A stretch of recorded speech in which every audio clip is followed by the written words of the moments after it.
The peaceful afternoon shattered with a scream so painful it made Henry drop his tools. He spun around, and his heart nearly stopped.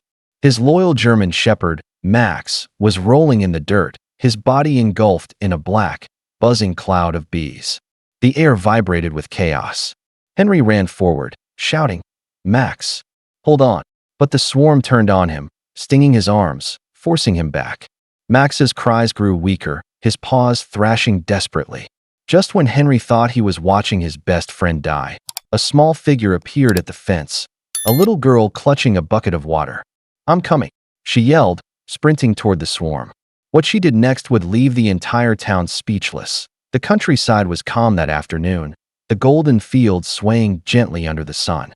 Birds chirped above the old wooden barn where Henry, a retired farmer, worked quietly while his loyal German shepherd, Max, patrolled the property. Max was not just a guard dog, he was family. For years, he had protected Henry's land, chasing away foxes, warning of strangers, and resting by the porch every night. But that peace shattered in an instant. A low buzzing sound began near the barn, faint at first, then swelling into a furious roar. Max's bark cut through the air, sharp, panicked, desperate. Henry looked up, confused. "What's wrong, boy?" he shouted. Then came the scream. A sound so raw and agonizing that Henry dropped his tools and ran. His heart stopped when he saw Max thrashing wildly on the ground, his body covered in a writhing mass of bees. Thousands of them. He lunged forward but was stung immediately, forcing him to retreat. "No, Max," he cried helplessly, tears burning his eyes as the dog's cries echoed across the fields. A small figure appeared by the fence, a young girl watching in horror, clutching the rails with trembling hands. It was Lily, and what she did next would change everything. Lily's heart pounded as she watched the terrifying scene unfold. She had always loved Max, the big, gentle dog who wagged his tail whenever she passed by Henry's farm. Now, seeing him covered in bees, writhing in pain, broke something inside her. Without thinking twice, she climbed over the fence, ignoring Henry's shout. "Lily, stay back. They'll sting you too." But she didn't stop. She grabbed a bucket near the water trough, filled it quickly, and sprinted toward Max. "Hold on, boy. I'm coming," she cried. The swarm buzzed angrily around her, but she splashed water over Max's back again and again. Some of the bees scattered, others clung tighter, but Lily kept going, tears mixing with sweat on her face. Henry, seeing her courage, rushed forward despite the stings. "Cover his head," he yelled. Lily pulled off her jacket and threw it over Max's face to shield his eyes and nose. Together, they dragged the trembling dog toward the barn, each step a struggle.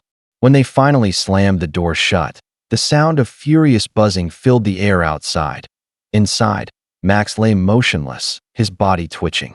Lily dropped to her knees beside him, whispering through tears, "Please, Max, don't leave us now." The dog's breathing was shallow, his tongue hanging limp.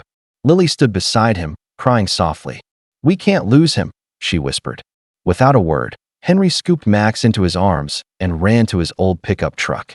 The engine sputtered to life, tires kicking up dust as they sped down the dirt road toward the nearest veterinary clinic. Lily sat in the passenger seat, one hand gripping Max's paw, the other holding back tears. "Stay with us, boy. Please," she kept repeating. Every minute felt like an hour. The dog's whimpers grew fainter.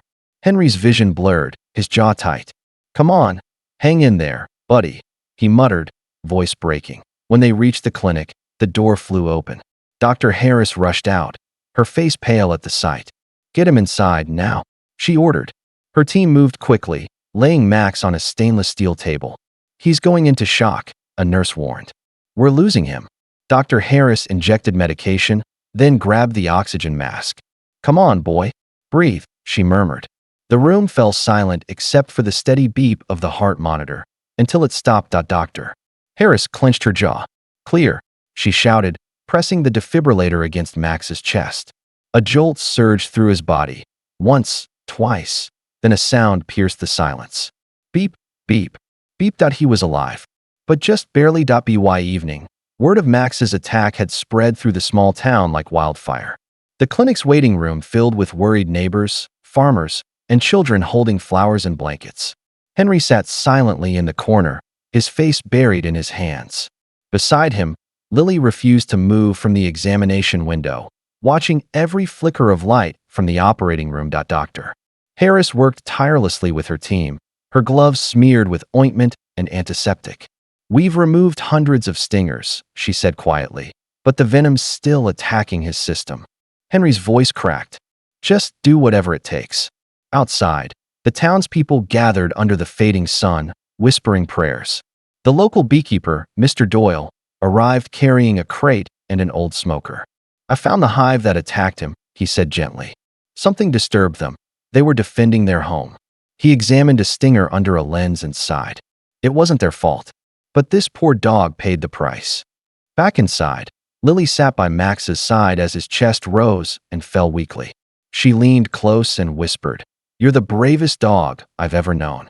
Dr. Harris smiled faintly. "Keep talking to him," she said softly. "He needs to hear familiar voices." The clinic was quiet except for the rhythmic beeping of the monitor. Then, faintly, Max's tail twitched. Just once. The entire room froze. Lily gasped, her eyes wide. "He heard me," she whispered. And for the first time that day, hope filled the room. 2 long days passed, and the clinic had become a second home for Lily and Henry. The soft hum of machines and the scent of antiseptic filled the air. Max lay motionless most of the time, but his eyes, half open, followed every sound. Lily read to him, her small voice trembling yet filled with warmth. "You're going to be okay. Max, remember how you used to chase butterflies? You'll do that again." Dr. Harris entered quietly, checking the monitors. "His vitals are improving," she said with a tired smile. "But it's his spirit that's keeping him alive." Henry nodded, placing a calloused hand on the dog's paw. "You've always been tougher than me, boy. Don't stop fighting now." By the third morning, sunlight streamed through the window, casting golden light across the table. Lily blinked, then gasped. "He moved," she cried. His paw twitched again, stronger this time. Then, slowly, Max lifted his head. His swollen face looked painful, but his tail wagged weakly. Dr. Harris rushed over, tears welling in her eyes. "He's responding. His body's rejecting the venom." Henry laughed through tears, kneeling beside him. "You stubborn miracle," he whispered. As the townspeople gathered outside, word spread fast. Max made it. People clapped, cried, and hugged each other. Lily threw her arms around Max's neck, sobbing with joy. "You scared me," she said softly, smiling through tears. Dr.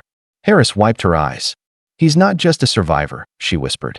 "He's a miracle on 4 legs." Weeks passed, and life slowly returned to normal on Henry's farm. The fields were alive again. The hum of bees, the rustle of wind, the bark of a recovering hero. Max had regained his strength, his coat shiny and his spirit unbroken. Yet something about him had changed. He was calmer, gentler. When bees hovered near the flowers, he no longer barked or flinched. Instead, he sat quietly, watching them with curious eyes. One morning, Lily's voice rang out from the garden. "Henry, come see this." He hurried outside and froze. Max was lying in the grass beside a fallen beehive, completely still, but not in fear. Dozens of bees crawled across his fur, buzzing softly. Not one stung him. They moved around him peacefully, almost protectively. Lily covered her mouth, whispering, They're not hurting him." Moments later, Mr. Doyle, the local beekeeper, arrived and gasped. "This is impossible," he murmured.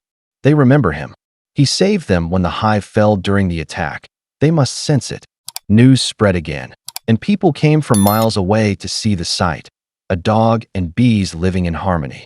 Max had become a symbol of courage and compassion, a bridge between fear and forgiveness. Henry built a wooden sign near the barn that read, "Max's Field, where bravery and kindness bloom."